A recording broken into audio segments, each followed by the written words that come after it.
Good morning. Wow, applause already. Wow. Hey, this is a great group.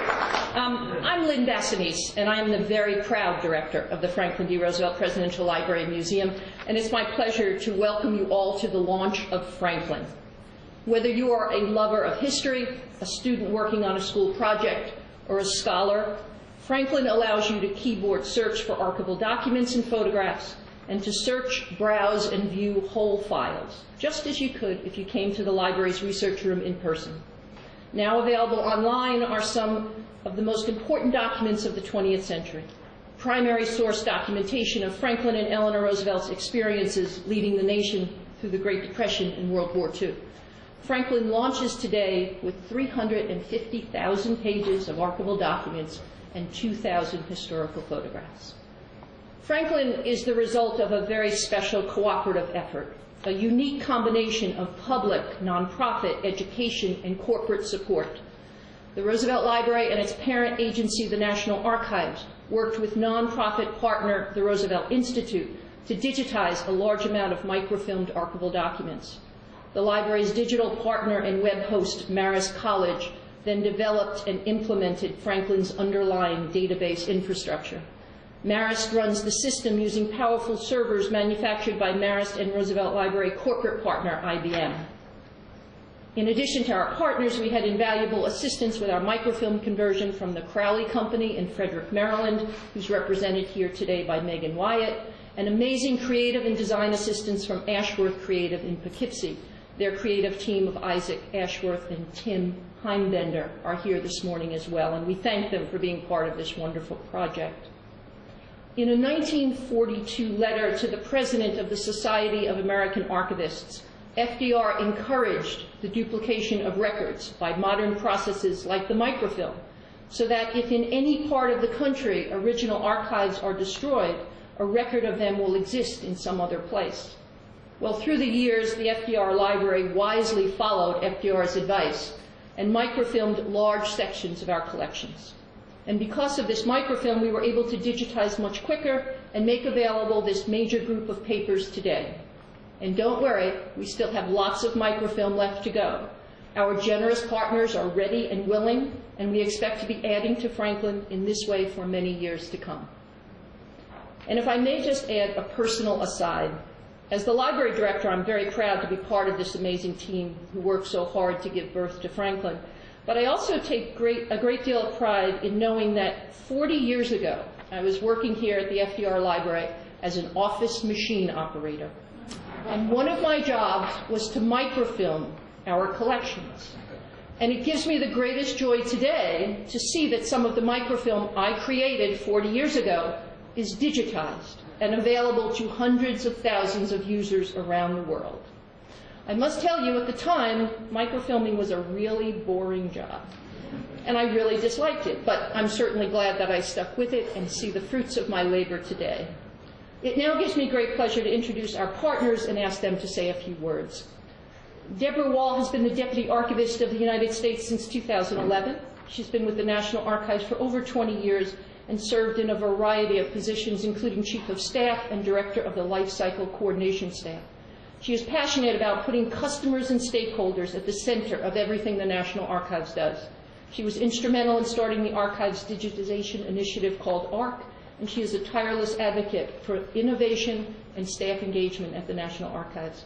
And I'm so appreciative that she traveled from Washington, D.C. late last night to be with us this morning. Please welcome Deb Wall.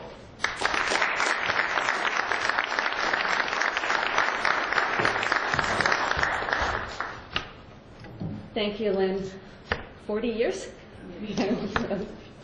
I'm very happy to be here today for the launch of the Franklin Project, and more importantly, to celebrate the exceptional collaboration that has made it possible. I speak for myself, as well as Archivist of the United States, David Ferriero, when I say thank you to the FDR Library and their partners in the project, Roosevelt Institute, Marist College, and IBM.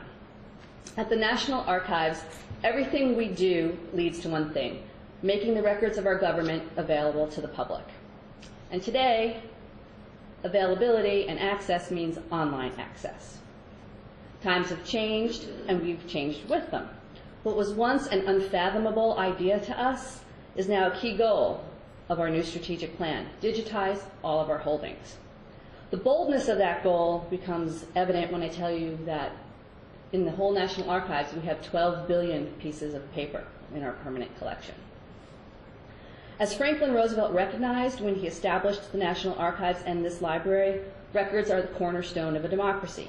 They give people the information they need to learn from the past, to ensure their rights, to hold the government accountable, and to participate in the civic process. Digitizing these records and making them available online is essential for truly democratic access to information in today's society. It also opens up an entirely new way that records and archives are relevant in providing value to the nation. Records that were once only available in paper in boxes and have now become available electronically, there's whole new ways to use them and the data in them, and that spurs innovation and economic growth. While our goal of digitizing all of our holdings is exciting, it's very daunting. Remember, 12 billion pieces of paper. And the only way to achieve that is through partnerships like the one that brings us here today. Since 2007, the National Archives has entered into partnerships that have resulted in the digitization. I've got it. Every time I talk, I say that word wrong. Digitization of 220 million pages of our holdings, primarily for microfilm, and we're now starting to make them available free to the public through our online public access system. We're also starting to reap the other benefits of doing that. Things like our crowdsourcing program, the Citizen Archivist, has resulted in the transcription and tagging in thousands of documents by volunteers at no cost to the taxpayer. Use and reuse of the digitized materials that we can now share on other platforms like Wikipedia and the Digital Public Library of America allows us to engage with the public on a level that's staggering. And I'll share one statistic. In 2013 alone, the documents that we put on Wikipedia were viewed 1.2 billion times. The work that you are doing here at the FDR Library to digitize what, don't tell everybody else I said this, but what are arguably some of our most important holdings. Don't quote me, whoever said that. And brings NARA one step closer to this ambitious goal. For that, I again thank our partners, and I also want to say a very special thank you to the staff of the FDR Library for their work on this important project, led by Lynn Bassanese, whom I admire and respect very much. You guys exemplify why we at the National Archives do what we do. So thank you and congratulations.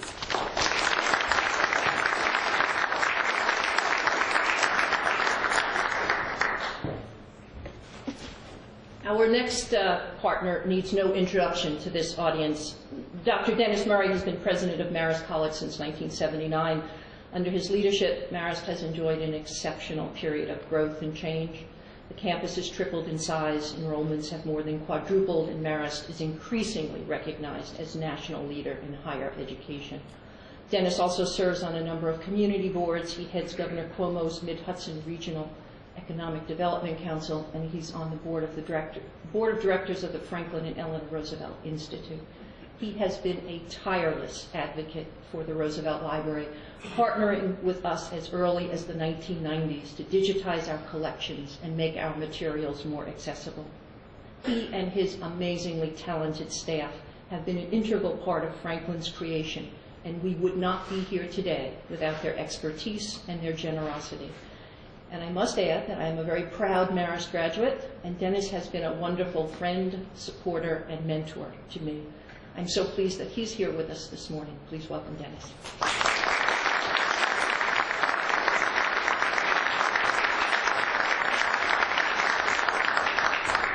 So good morning, everyone, and welcome. What a great day for all the partners involved in this very significant effort. Let me begin by thanking Lynn for her leadership. As you all know, this was our nation's first presidential library, and we've always had a goal to make it the most technologically advanced, and under Lynn's leadership, I think that certainly has happened. So to her and all her colleagues, thank you for being such a great partner and such an important part of the Great Hudson River Valley community. Deb, it's great to have you here. I know you were involved in some of the initial meetings, I think, when we first discussed digitizing materials, how we could make them available to the public, to scholars, to students. And so it's great to have you back here as we launch Franklin. To our partners at IBM, what a great relationship it has been for Marist College. We did literally some of the original work on digital libraries in the 80s and 90s. And as a student, the thing I hated most about going to a library was finding that book that I always wanted, and when found out it was checked out by a faculty member who had returned it for 2 years, or to go to we used to call the young faculty members, some of our colleagues won't remember reserved reading rooms, but to go to a reserved reading room and find a document that you needed, but find for some reason it wasn't there. Well, we thought in the 80s maybe we could use technology to change all that. Maybe we could make libraries and materials. And at Marist, we did one of the first digitized reserved reading rooms of any college or university in the country with our partners at IBM. And that just started the initiative today, which has become so accepted. So those are great partners. And Felicia, who you're going to hear from, our colleagues with the Roosevelt Institute, have been great supporters of these initiatives through the years. So this is unique, and partnerships, I think, are more and more important. Partnerships between corporations in our country, the nonprofit sector working with academia, with government agencies like the National Archives, to come together for the public good. And I think that's really what we have done for this project. This Franklin database will serve scholars, it will serve students, it will serve those who are simply interested in the great Roosevelt history and legacy and that great part of American history. We all know President Roosevelt was truly a transformational leader for our nation. And one of the things that I always felt that made him great was he always surrounded himself with the very best minds in the country at that time. His scientific advisor was a man named Vannevar Bush, who served as chairman of the MIT Corporation, sort of the president of the university back in those days. He played a key role in the Manhattan Project, and he was the impetus, actually, for the establishment of the National Science Foundation. Dr. Bush really was a visionary who understood the power of knowledge and information, and I think he passed along a lot of his thinking to President Roosevelt. But he also understood the importance of organizing information in useful ways. In 1945, he wrote an influential article in the Atlantic Monthly entitled "As We May Think," in which he really laid out the intellectual groundwork for today what we would call the Internet. He wrote, and just listen to these words, way back then, "Consider the future device for individual use, which is sort of a mechanized private file in library. It needs a name, and to coin one at random, let's call it the Memorex. A Memorex is a device in which an individual stores all his books, records, and communications, and which is mechanized so that it can be consulted with exceeding speed and flexibility. It's an enlarged, intimate supplement to an individual's memory." So think about that, and think about what the Internet today and what a visionary Dr. Bush was. With our creation of Franklin, we have taken, I think, the Internet to the step that Dr. Bush would have been proud of, where we're sharing some of our nation's most important documents with scholars, students, and those interested in the great history of the Roosevelts. So Franklin will serve as what I'm sure Dr. Bush would have called a supplement to our nation's memory, where we will keep the legacy of the Roosevelts alive for future generations. Again, to all the partners who have made this possible, I thank you for your great cooperation. And I do want to acknowledge, of course, Bill Thirsk, who runs our information technology program at Marist. He's our Chief Information Officer. Howard Baker, who's with us today, who was the coordinator of the research projects at the Marist IBM joint study. David Wollner of our history department, who's worked very closely through the years with the FDR Presidential Library and is also very much involved in the Roosevelt. We're pleased that many of our colleagues from our political science and history department could be with us today as we launch with something we hope will make not only an impact on our knowledge of the history of our great country, but can help us also chart an appropriate course for its future. So thank you for letting me be with you today, Lynn.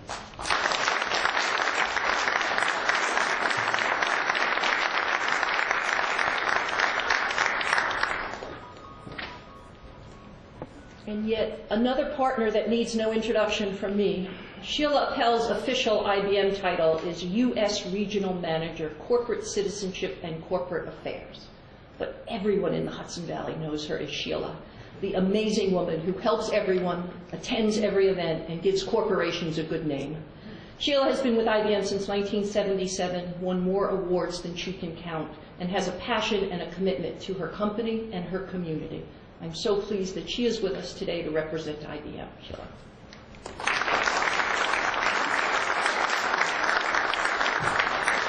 So thank you and good morning, everyone. So I'm going to take a little different pathway for the few moments that I have, and although not here 40 years ago with you doing that task, my history with Franklin Delano Roosevelt does go back, and for those of you here, you've heard this story, but I think it's worth sharing, and hopefully I can bring it all back to why I'm so excited to be here. So first and foremost, born and bred here, raised here, educated here, this is my community that I love dearly. I also had extraordinary parents, and although I lost them at a very young age, my father, yes, there were 3 daughters and 1 son, and I will honestly go on record to say I was Daddy's little girl. My father began the tradition of telling us about his excitement of having served Franklin Delano Roosevelt. So as a young child, I can remember the stories beginning with my father talking about being stationed in Hyde Park as an MP for Franklin Delano Roosevelt. And then my Nana, who lived with us, it was my only grandparent that I knew, would chime in and begin to talk about her brother, Thomas Lynch, who was a business leader here in the Hudson River Valley, but also an advisor and friend to Franklin Delano Roosevelt. So you see, there's history here that I got to hear in the spoken word. But what we're talking about today is the many Sheilas around the world that now have the ability to learn about a great time in our nation's history, a great leader. And let's not leave out Eleanor, who really paved the way for so many, in particular, women. Right? So I think what we're capturing here today is for every parent, child, scholar, and leader around the globe to have that opportunity, to have that dining room table conversation that I had the luxury to have when my father would talk so proudly about serving this great president.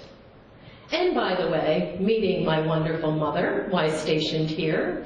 So it really is in my DNA to not only be proud to be here today, but I'll take you one step further. My father was also an IBMer. After he left the service, he went on to be an IBMer, and a proud IBMer who served over 35 years. It was his footsteps that I wanted to follow. So I went to work 36 years ago for this great company, IBM. The only thing, Dennis, that he didn't do is graduate from Marist College. But if he had been here at the time, I'm sure I would have been able to connect FDR, Marist, IBM, and my dad in some form or fashion, I can assure you. I am proud to be part of a family at IBM that is second to none with the technology and the backbone that is helping through the leadership of Marist College, this great institution here, the Franklin and Eleanor Roosevelt Institute, the library. Deb, really glad that you're here. And to look out amongst all of you and know that we are part of history today in being able to share the beauty of our family here in the Hudson River Valley with the entire world. Thank you so much, and congratulations to all of you.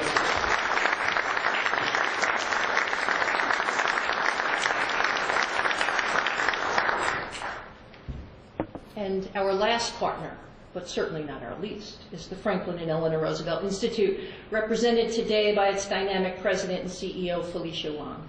Felicia oversees all of the Institute's major program areas, which support its three-pronged mission of reanimating progressive thought, developing the next generation of progressive leaders, and preserving the legacy of Franklin and Eleanor Roosevelt through the Roosevelt Library. Felicia is a leading expert on the ways in which nonprofit organizations can create lasting social change. Felicia and the Institute board, led by Ann Roosevelt, have been overwhelmingly supportive of Franklin. They also raised the money to install our beautiful new permanent museum exhibits, and they are our very best supporters. I'm delighted to welcome Felicia this morning.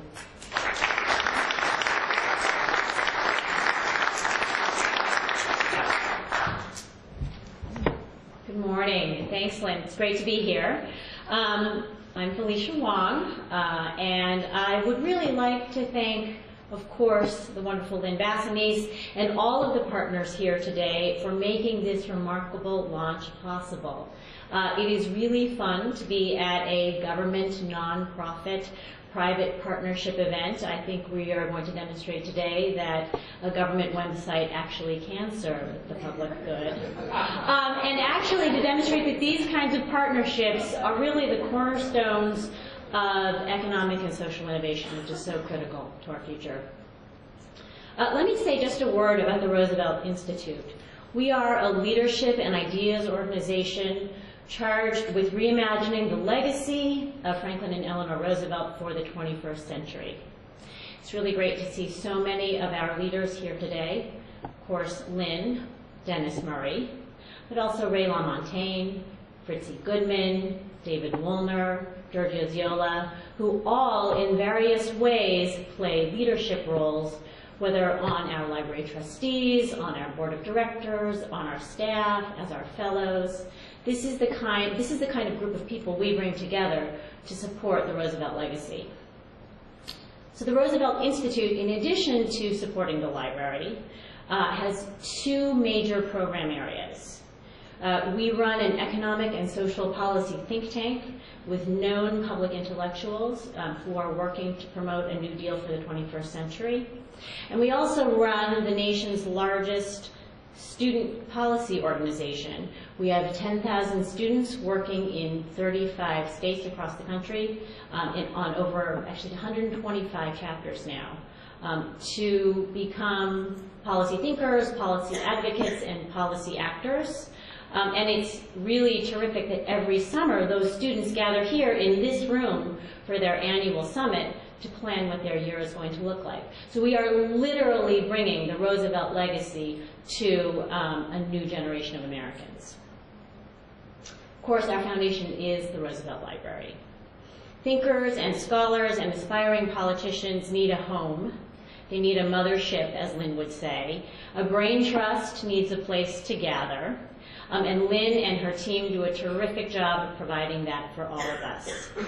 You all know that the entire staff here is energetic and creative and fun, and so I am not surprised that today would be the day that they're able to proudly announce the birth and arrival of Franklin, a tool that we can all use to learn more about our past and propel us in a more forward-looking way into our future. So thank you.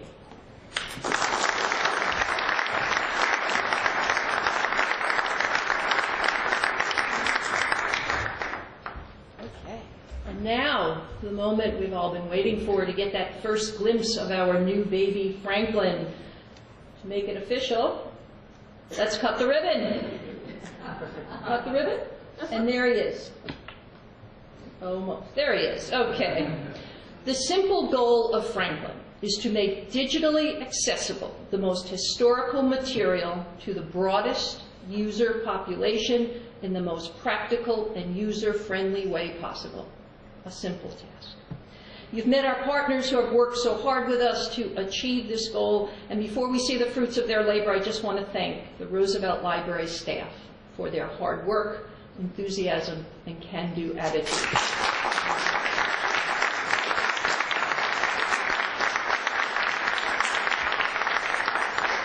This project would not have been possible without the hard work of so many summer interns, our talented archival staff led by Supervisory Archivist Bob Clark, and our public program specialist Cliff Lobby, who figures so prominently in all we do here at the library. And these two very special young women on our archival staff that have been indispensable to this project, and they will be driving our computer today. Sarah Malcolm, who started here as a summer intern, and just kept coming back summer after summer after summer until we were able to hire her as an archivist. She has worked tirelessly on bringing Franklin to fruition. And Kirsten Carter, who truly is the mother of Franklin. She had a vision for what we wanted to do, and she never gave up on it. It is such a pleasure for me to turn this program over to Sarah and Kirsten.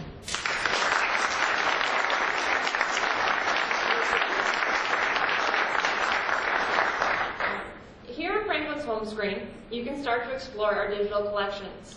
Begin with either a keyword search for a specific term, or jump directly to one of our fully digitized collections of archival documents. We have 9 fully digitized collections or series available here. They are FDR's White House map room papers, FDR's President's Secretary's files, known by scholars as the PSF, Roosevelt's executive orders and presidential proclamations, the complete presidential press conferences, selected Eleanor Roosevelt correspondence from the White House years and beyond, selected documents on the Holocaust and refugees, the FDR Library Significant Documents Collection, and the Grace Kelly Collection. Franklin's home screen also provides answers to important questions many users will have about the database. Questions like, what is Franklin? And the all-important, is everything in the archives digitized? The answer to that second question is not yet, but thanks to Franklin, we now have a vehicle to manage and share many more digital collections over the coming years. You may have noticed the bright yellow illustration we've placed in the middle of the home screen. This demonstrates how our documents are organized at the library and ultimately presented to you online, according to their physical box and folder arrangement. Now, it's time to start using Franklin. For our first go, let's say you are someone who doesn't know a lot about the Roosevelt era, but you've just seen a wonderful documentary on FDR and Churchill and want to find out more about their famous meeting at Casablanca.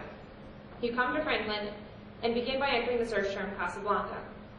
You can type the search term in either the search box here in the middle of the screen or in the box at the very top of the page. That hot box appears throughout Franklin's pages, so you can always easily begin a new search.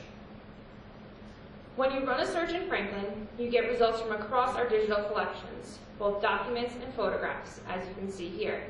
First, we'll show you how the document results work. When you click on the words Document Collections, the results expand to show you every hit throughout our manuscript collection descriptions.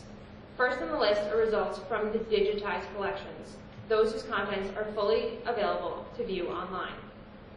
The first collection listed here is in this category is FDR's map room papers. That seems interesting and you'd like to see these documents, so you click on Results Found Within Box List. Now you get to view a list of the digitized documents in the map room related to Casablanca. Franklin search results return hits from multiple levels of arrangement, boxes, folders, and anywhere in our database your search term appears. When you click on a folder title, Franklin takes you right to where that specific folder is listed within the larger collection description. This particular hit lands right in box 26 of the map room papers. Since this is a fully digitized collection, you can click View Online to open the virtual archival folder, a multi-page PDF containing all of the individual documents housed together in the archives. Because Franklin includes thousands of digitized documents, some of the folders contain lots and lots of pages and sometimes take a few extra seconds to load. But this level of access is well worth the wait. As you can see, the PDF opens in a separate window, allowing you the option to either leave it open or close it as you move on to further searching. You can also zoom, save, and print the whole file or any of its pages. If you had special clearance to enter the White House map room in 1945, you may have found this exact file in one of the cabinets lining its walls. Today, if you visit the Roosevelt Library's research room in person, you can request the physical Box 26 to be brought to your table. Now, thanks to Franklin, you can choose to browse the contents of Box 26 at home, in your PJs, with a nice hot cup of coffee. But not everyone will be interested in Roosevelt's foreign policy. One thing we know is that a wide variety of people are curious about FDR and the remarkable time period of the Great Depression and war. Now, the holiday season is approaching. We anticipate a spike in interest for Christmas-related documents and photographs. If someone turns to Franklin for a Christmas search, they can find FDR's Christmas list from 1941.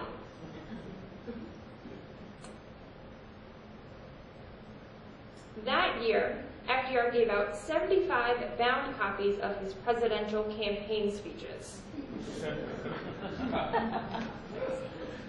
Eleanor Roosevelt was lucky enough to receive the first copy, and nothing quite says Merry Christmas, dear, like a copy of campaign speeches.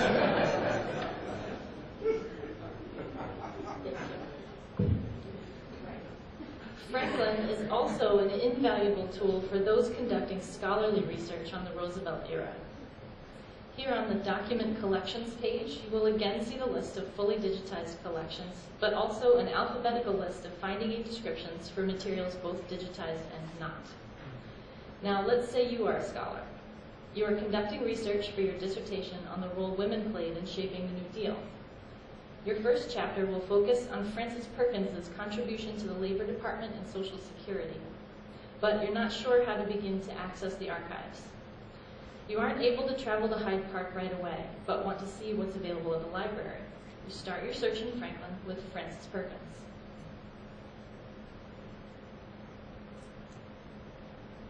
Your search results again feature the digitized material first, but note also the second and third categories featuring descriptions of non-digitized collections. You will be able to explore much of our holdings this way and make a well-informed decision about whether to travel here to complete your work. Because you have several keyword hits within our digitized collections, let's take a look inside the President's Secretary's file. Here is one folder within FDR's Department of Correspondence.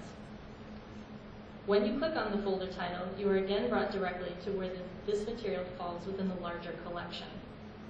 The beauty of Franklin is that you see your search results within the context of other folders in that box. Since you're interested in Frances Perkins, who is FDR's Secretary of Labor, you would likely be interested in the nearby folders related to the Labor Department in general. You make a note of it and continue on your way to the Perkins folder from your search hits.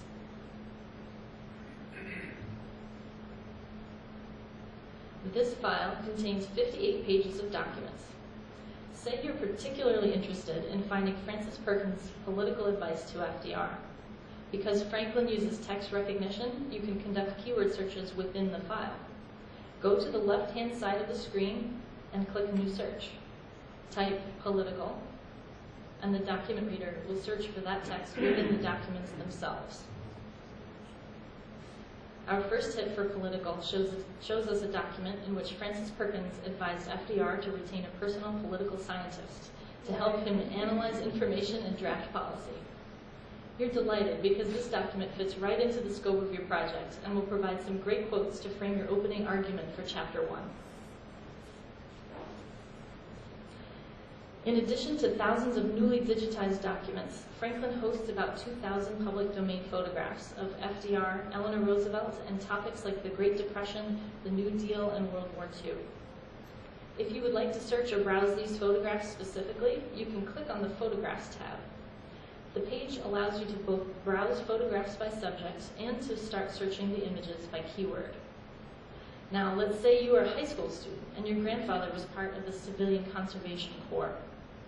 His 95th birthday is coming up, and you'd like to make him a scrapbook of photos from the time period. Or you might be an author writing a book about the CCC, and you're looking for pictures to include in your book. From our website, you find Franklin and decide to start looking there. From the Photographs page, you first decide to browse the New Deal pictures. When you click the Browse button, you see a screen with image thumbnails.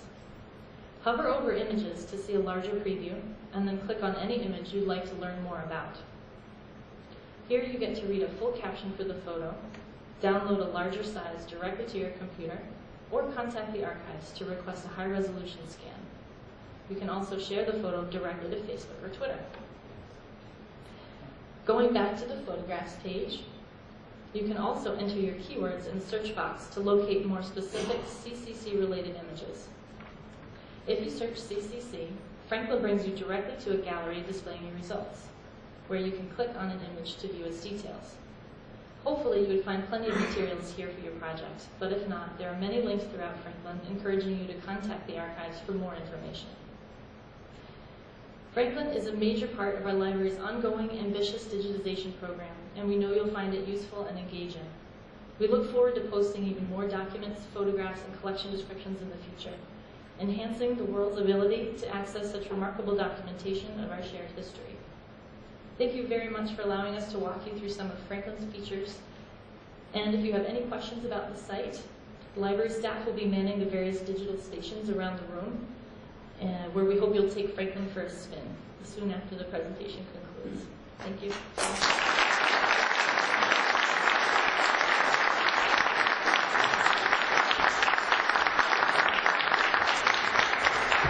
Thank you, ladies. That was wonderful. In 1932, Franklin D. Roosevelt said, "The country needs, and unless I mistake its temper, the country demands bold, persistent experimentation. It is common sense to take a method and try it.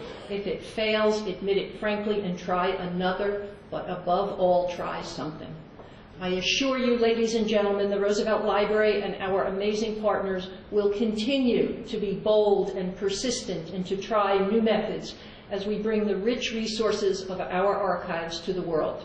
We have set up some stations for you to try Franklin. There's plenty of coffee and Danish. Don't forget to take home a Franklin mug, and thank you so much for coming to welcome our new baby boy today.